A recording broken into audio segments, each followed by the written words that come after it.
हुआ नजर आ रहा है। बीजेपी का कांग्रेस पर बड़ा हमला यहां पर हुआ है।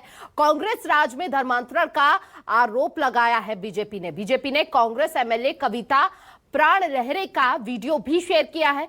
कविता प्राण लहरे का ये माइंड वॉश हुआ है, ये बात अमित चिमनानी द्वारा कही गई। कांग्रेस के इस समय प्रदेश में धर्मांतरण हुआ है, अमित चिमनानी ने यह बात कही। साथ ही कांग्रेस विधायक का वीडियो इसका प्रमाण है और इस वीडियो को शेयर करते हुए उन्होंने इस वीडियो को बड़ा प्रमाण बताया है।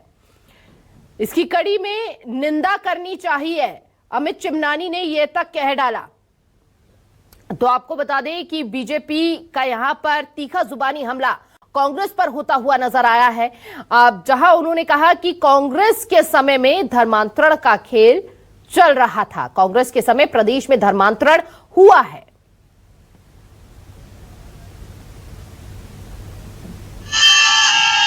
हालेलुया।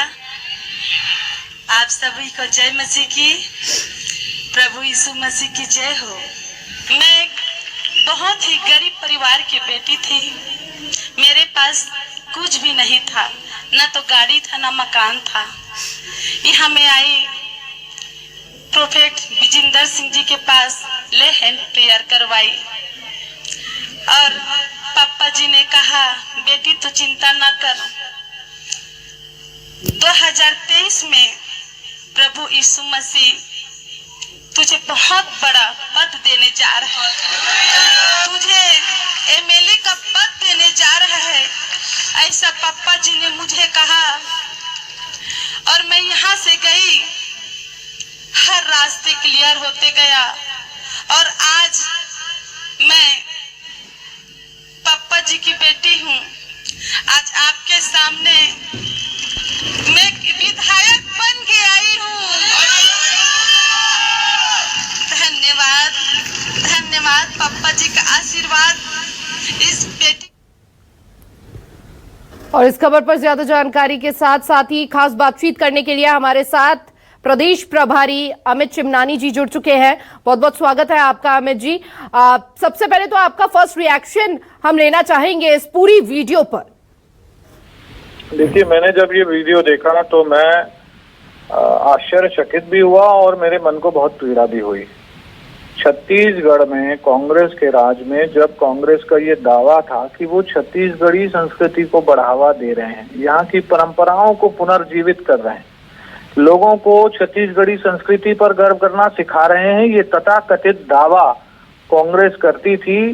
वो छत्तीसगढ़ी संस्कृति की जगह किस संस्कृति का प्रचार प्रसार कर रहे थे, आज ये वीडियो उसका सबसे बड़ा प्रमाण है। आखिर ऐसे कौन से हालात हो गए जो कांग्रेस की विधायक, जो एक बड़ी पदाधिकारी रही होगी 11 दिसंबर 2022 को जब कांग्रेस का शासन था, तब वो प्रेरित होती है इन लोगों के पास जाने के लिए और ये कह रही है कि मेरे पास कुछ नहीं था, सब इन्होंने ही दिया। तो कांग्रेस के शासन काल में कांग्रेस के पदाधिकारी किस हालात में थे और उन्हें अपने हालातों को ठीक करने के लिए किनके पास जाना पड़ा, ये आज इस वीडियो ने प्रमाणित करके कांग्रेस का जो एक षड्यंत्र चल रहा था, छत्तीसगढ़ की संस्कृति, हिंदू संस्कृति को चोट पहुंचाने की जो साजिश चल रही थी, उसका ये बहुत बड़ा प्रमाण है। ये एक पर्दाफाश है। ये भारतीय जनता पार्टी का जो बार बार आरोप था कि छत्तीसगढ़ में धर्मांतरण करवाया जा रहा है, छत्तीसगढ़ में लोगों को बहलाया फुसलाया, उनका माइंड वॉश किया जा रहा है। अगर कोई विधायक इस स्थिति में है तो आम आदमी की क्या हालत होगी। छत्तीसगढ़ में ऐसे ताकतों ने कितने पैर पसार रखे हैं, आज इस वीडियो से ये सारी चीजें स्पष्ट हैं। ये बहुत दुखद है। अमित जी, कांग्रेस तो ये कहती है कि हमने धर्मांतरण के खिलाफ कई बड़े कदम उठाए हैं। हाँ, यही कदम है जो दिखाई दे रहा है। अगर कदम उठाया होता तो आज ये वीडियो सामने नहीं आता। और ये वीडियो कब का है? 11 दिसंबर 2022 को पहली बार इनका मिलना हुआ जी। इससे पहले तक ये अपनी हिंदू संस्कृति में, अपनी आस्था में विश्वास रख के कार्य कर रही थी, लेकिन 11 दिसंबर 2022 को ऐसा कांग्रेस की सरकार में कौन सा वातावरण निर्मित हो गया था कि लोगों को इनके पास जाना पड़ा। ये जो बातें कर रही है, ये पैदाइशी बातें नहीं कर रही हैं। इन्होंने अपना पूरा जीवन किसी और संस्कृति में ही बिताया है। उस संस्कृति को छोड़कर किसी और संस्कृति को अपनाने में आखिर कौन से ऐसे हालात थे जिन्होंने मजबूर कर दिया? सरकार सो रही थी, सरकार क्या कर रही थी? सरकार ने ऐसा कौन सा वातावरण बना रखा था? और कांग्रेस के जो कृत्य हैं, इसी वजह से लोग आज कांग्रेस से घृणा कर रहे हैं। अमित जी, चूंकि सत्ता में अभी आप हैं, लेकिन अभी भी धर्मांतरण का खेल जो है वो कई जगहों पर चल रहा है, उसको लेकर क्या? धर्मांतरण के खिलाफ भारतीय जनता पार्टी आज से नहीं, जब से अस्तित्व में है तब से जबरन धर्मांतरण के खिलाफ लड़ रही है। जब हम विपक्ष में थे तब हमारे नेताओं ने डंडे खाए हैं सर पर, हमारे नेताओं को जेल में ठूसा गया है जी। हमारे जिला अध्यक्ष को कई महीनों तक जेल में डालकर रख दिया क्योंकि वो धर्मांतरण का विरोध कर रहे थे।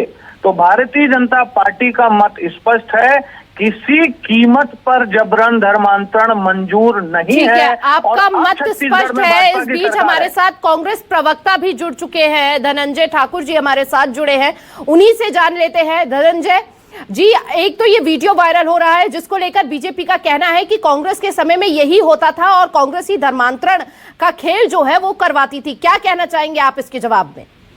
देखिए, इस सब मान के चलिए कि धर्मांतरण की अगर भारतीय जनता पार्टी नेता बात कर रहे हैं, एक फर्जी वीडियो शेयर कर हम समझ जाइएगा कि लोकसभा चुनाव नजदीक है और भारतीय जनता पार्टी के पास नरेंद्र मोदी जी के 10 साल की उपलब्धि बताने कुछ नहीं है। आज देश का हर वर्ग महंगाई, बेरोजगारी, देश की गिरती अर्थव्यवस्था, आर्थिक असमानताओं से पीड़ित है। किसान आंदोलन कर रहे हैं, ड्राइवर आंदोलन कर रहे हैं, छात्र आंदोलन कर रहे हैं। तो इनके पास यही बचता है कि आप हम लोग भावनात्मक चीजों से खेले। जिस वीडियो के जिक्र कर रहे हैं ना, एक जनप्रतिनिधि वहां पे जाते हैं, अभी कुछ दिन पहले नरेंद्र मोदी जी मजार गए थे, उसके पहले मोहन भागवत जी चर्च गए थे, अभी स्मृति ईरानी जी मदीना में गई थी गैर हिंदुओं को लेकर। तो क्या ये माना जाए कि लोग धर्म परिवर्तन को बढ़ावा दे रहे हैं? ये सिर्फ ओछी राजनीति कर सकते हैं। और माननीय सर्वोच्च न्यायालय ने तो 6 महीना पहले ही केंद्र सरकार को कहा है कि देश में धर्मांतरण एक राष्ट्रव्यापी समस्या बन गई है, इसके लिए कड़े कानून बनाइए, कड़े इस पे कदम उठाइए। क्यों उस पे कानून नहीं बनाते नरेंद्र मोदी जी? तो मान के चलिएगा जब जब चुनाव होंगे भाजपा धर्मांतरण की बात करेगी और इनके नेता जाएं तो अच्छा है। नरेंद्र मोदी जी देश के प्रधानमंत्री हैं, अगर वो मजार जाते इसका मतलब ये है कि कोई धर्म परिवर्तन को बढ़ावा देने चले गए। मोहन भागवत जी चर्च जाते इसका मतलब माना जाए कि वो ईसाई धर्म को बढ़ावा देने के लिए चल दिए। ये इस गिरी हुई मानसिकता से भाजपा के लोगों को बाहर आना चाहिए। देश की जनता समझ चुकी है कि चुनाव आएंगे तो भाजपा धर्मांतरण की बात करेगी, जो जनता की मूल समस्या है उसे ध्यान भटकाएगी। इसका जवाब अमित जी से ही ले लेते हैं। अमित जी, 3 बड़े सवाल यहाँ पर खड़े किए गए हैं धनंजय जी द्वारा। यहाँ पर उन्होंने सबसे बड़ी बात तो ये कही है कि ये एक फेक वीडियो है। दूसरी बड़ी बात है कि लोकसभा के चुनाव नजदीक है, इसलिए बीजेपी के नेता इस तरह के सवाल खड़े कर रहे हैं और इस तरह के मुद्दों को उठा रहे हैं। तीसरी बड़ी बात उन्होंने ये कही कि जब बीजेपी के तमाम नेता अलग अलग धर्मों में जाकर पूजा पाठ करते हैं या फिर किसी का सम्मान करते हैं तो उसे ये मान लिया जाए धर्मांतरण का खेल चल रहा है। देखिए, इस वीडियो को देख करके कांग्रेस की नेता भी असहज हो गए हैं, इसीलिए इस वास्तविक वीडियो को उनको फेक वीडियो कहने की मजबूरी हो रही है। नहीं तो नहीं कहते, वो कहते नहीं जो हो रहा है ठीक है, वीडियो को फेक बता रहे हैं, मतलब वीडियो में जो दिख रहा है वो उनको भी कहीं ना कहीं अनकंफर्टेबल फील करा रहा है। और ये जो बिलाईगढ़ की विधायक हैं, अभी उन्होंने एक न्यूज चैनल पर इस बात को स्पष्ट कर दिया है कि वो गई थी, ये उनका रियल वीडियो है। तो कांग्रेस के प्रवक्ताओं को झूठ बोलने से बचना चाहिए। और दूसरी बात, किसी के कार्यक्रम में